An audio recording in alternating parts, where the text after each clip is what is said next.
मसीह यीशु के अजीम और बाबरकत नामे एक सुबह खुदावंद के ज़िंदगी बख्श कलाम के साथ मैं पादरी अकरम अलीम, मेरा ताल्लुक़ हैदराबाद से है, आपके सामने पेश हुआ हूँ।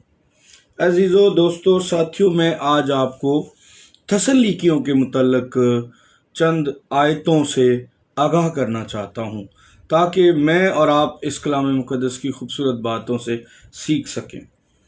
पहला थस्सलुनीकियों पहला बाब और उसकी 6 से 8वीं आयत तक पढ़ेंगे। और तुम कलाम की बड़ी मुसीबत में रूल कुछ की खुशी के साथ कबूल करके हमारी और खुदावंद की मानद बने, यहाँ तक कि मकदूनिया और अखिया के सब ईमानदारों के लिए नमूना बने, क्योंकि तुम्हारे यहाँ से न फ़कत मकदूनिया और अखिया में खुदावंद के कलाम का चर्चा फैला है, बल्कि तुम्हारा ईमान जो खुदा पर है हर जगह ऐसा मशहूर हो गया है कि हमारे कहने की कुछ हाजत नहीं। यहाँ थस्सलुनीकियों के ईमानदारों की ज़बरदस्त गवाही नज़र आ रही है और पौलुस रसूल जिक्र करते हुए फरमाते हैं कि न सिर्फ तुम्हारे ईमान से मकदूनिया और अखिया के इलाकों में खुदावंद के कलाम का चर्चा फैला है, बल्कि तुम्हारा ईमान जो खुदा पर है हर जगह ऐसा मशहूर हो गया है कि हमारे कहने की कुछ हाजत ही नहीं।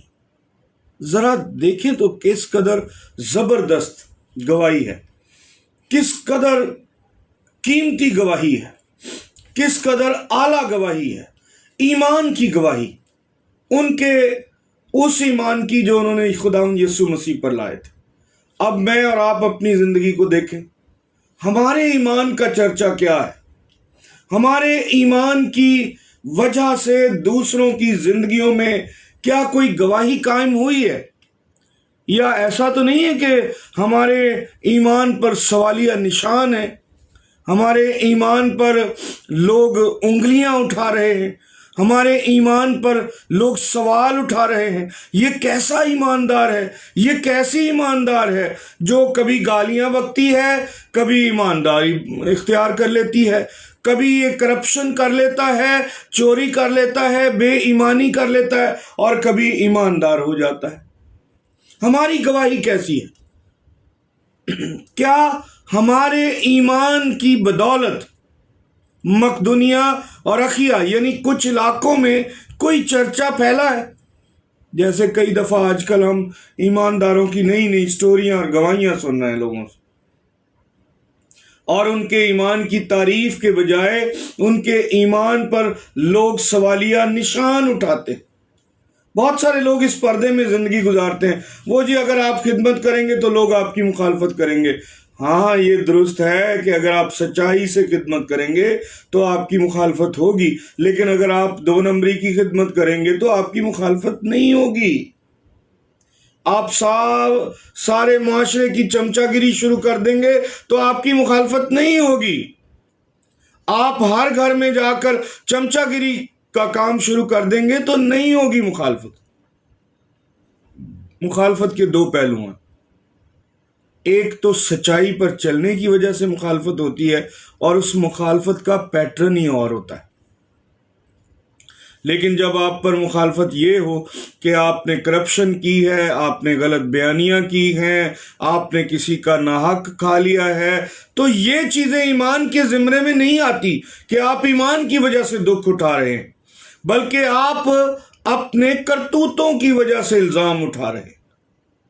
सो इल्ज़ाम 2 तरह के, एक तो आप सच्चाई पर ज़िंदगी गुजारते हैं तो बुरे लोग आप पर इल्ज़ाम लगाते हैं, और एक आप खुद बुरों के साथ होते हैं, आप खुद बुराइयों में शामिल होते हैं। मैंने यहाँ तक ईमानदारों को, खिदमत गुजारों को देखा है, वो दूसरों की प्लॉट्स पर कब्जा तक कर लेते हैं, गलत काम करते हैं, सूद के पैसे देते हैं और झूठ बोलते हैं कि हम लेकर देते हैं। यानी आपके ईमान का शोहरा या चर्चा क्या है?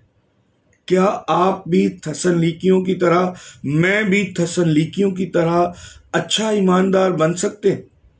ہمارے پاس بھی موقع ہے، ہمارے پاس بھی یہ موقع ہے کہ ہم اپنے سارے زندگی کے سفر کو دوبارہ سے چیک کریں، کہیں کمزوری رہ گئی اسے دور کریں اور اپنی شہرت کو بدلیں۔ ہماری شہرت ایسی ہو جیسی تھسلنیکیوں کے لوگوں کی اور ایمانداروں کی تھی، جن کے بارے میں پولس رسول کہتا ہے تمہارے بارے میں کچھ کہنے کی حاجت ہی نہیں ہے۔ ہمارا ایمان بھی ایسا ہونا چاہیے، ہمارے ایمان کا ایسا شہرہ ہونا چاہیے، لوگ ہمارے بارے میں گواہی دیں کہ وہ شخص، وہ بہن، وہ بھائی تو کبھی بے ایمانی کر ہی نہیں سکتا، کبھی کسی کا ناحق لے ہی نہیں سکتا، وہ ایماندار ہے۔ ہمارے ایمان کا شہرہ جو کمزور ہو جاتا ہے، اگر ہم سوچ بچار کریں، پھر سے بحالیت کی طرف آئیں تو بحال ہو سکتے ہیں، ورنہ اگر ہم سخت دلی اختیار کریں گے تو جو شہرہ چل رہا ہے وہی چلتا رہے گا، اور زیادہ مضبوط ہو جائے گا، اور لوگوں کے ذہن اور دل مضبوط ہو جائیں گے ہمارے بارے میں۔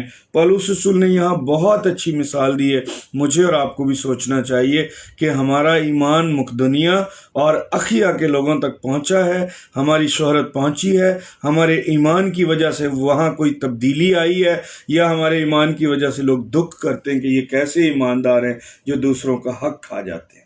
ذرا سوچیں، سمجھیں اور تھسلنیکیوں کی کلیسیا کے مثالی کردار کی طرح اپنے ایمان کا کردار پیدا کریں، قائم کریں اور شروعات کریں۔ Thank you, God bless you.